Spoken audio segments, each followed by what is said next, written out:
Përshëndetje miq, uroj të jeni mirë dhe mirë se erdhët në kanalin tim.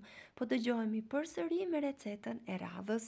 Sot kam përgatitur një nga ëmbëlsirat e mia të preferuara, të shëndetshme, ndaj qëndroni me mua të përgatisim bashk.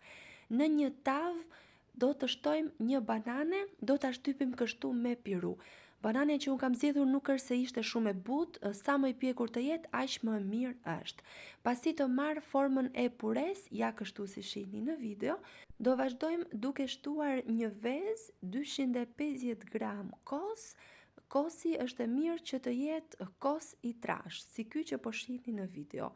2 lugë gjelle niseshte, një vanilje dhe masën do ta përziem shumë mirë. Dua t'ju kujtoj se nëse jeni ri në kanalin tim, ju ftoj të hidhni një sy recetave të mia dhe nëse ato ju pëlqejnë, mos harroni të bëni subscribe dhe të shtypni butonin e ziles. Kështu do njoftoheni për çdo recetë të re të postuar. Pasi e kemi përzier shumë mirë masën, do shtojmë disa boronica. Unë kam zgjedhur boronica, por mund të përdorni çfarëdo lloj fruti që ju gjendet në shtëpi ose që preferoni.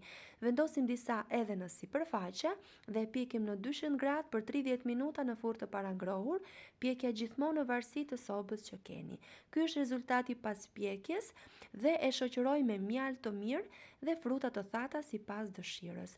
Unë kam zgjedhur arra. Nëse ju pëlqeu kjo video, për të më mbështetur, mos harroni të bëni like dhe të lini përshtypjen tuaj në koment. Për ju është shumë e thjeshtë, ndërsa për mua është shumë e rëndësishme për të vazhduar më tej për të postuar receta të tjera në vazhdim.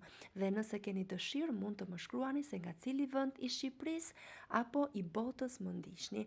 Unë ju falenderoj për vëmendjen tuaj dhe bashkë do dëgjohemi në recetën e radhës. Deri atëherë, miru dëgjofshim.